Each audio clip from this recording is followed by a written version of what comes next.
Hey golfers, Jack Spencer here again, Practical Golf for All. I wanted to just post a video that I think directly relates to my last one about making sure you get your weight transfer and you accelerate through the ball properly. And this is just a little demonstration of a technique that I think will really help you do that.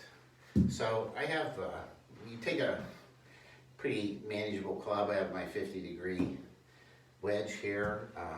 If I hit a nice full shot with this, it's probably going to hit this target somewhere like right around in here, hopefully. That's going to be about a 125-yard shot for me. It's going to apex high and, you know, have a lot of spin on it. So, let's see. That was a little low. I hit it about right here. But enough for demonstration purposes.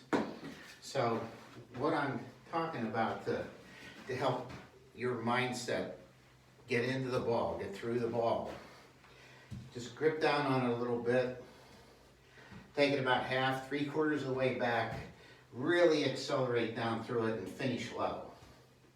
Now, if I do this correctly, this ball should hit this target more like in this area than up at the second red circle. So let's see. And there, that won't hit about right where I wanted it to. And that's just a nice way to really force you to, you know, down and through. Really transfer that weight. And there's a practical reason for this too.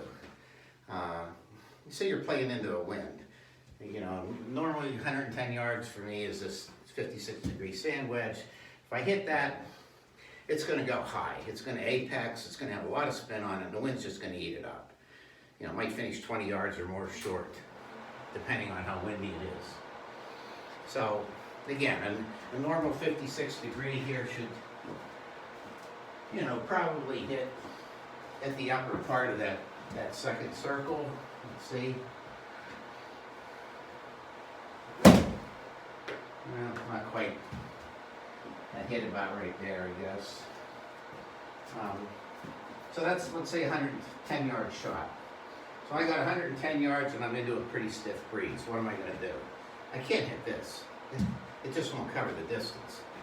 What I can do, and this is playing golf, is take my lob wedge, or I'm sorry, my gap wedge here, 50 degrees, and hit a low boring shot.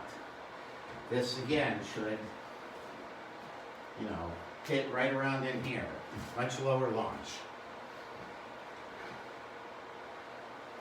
There, that was pretty good. It hit about right here.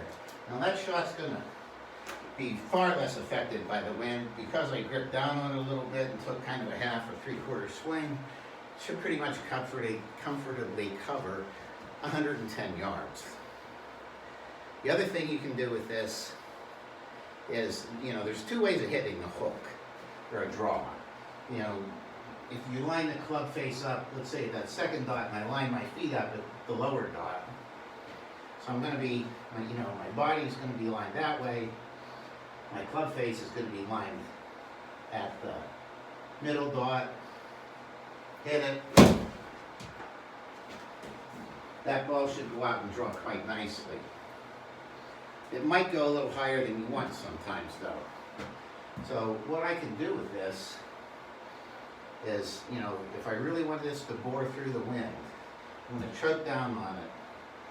And I'm going to try to hit this lower right dot with this particular shot. I want it to be that low on a launch, and it's going to go out and draw back in.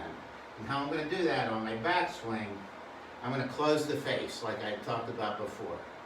Just roll my hands that way to close the face down. And again, you know, 110 yards, about a half, 3/4 shot, whatever. I'm lined up with my target. But where I really want to hit this is down there. So, missed it a little bit. Hit about right here.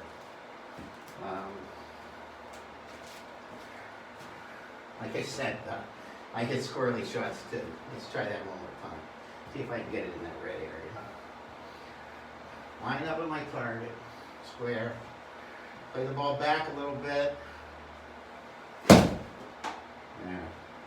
Just barely above that red circle. That's about, that's going to be a low, boring shot that's going to really have some draw spin, hook spin on it. And that particular spin really facilitates fighting the wind.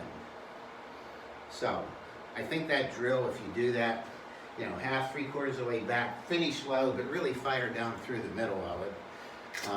And then, use it when you play golf.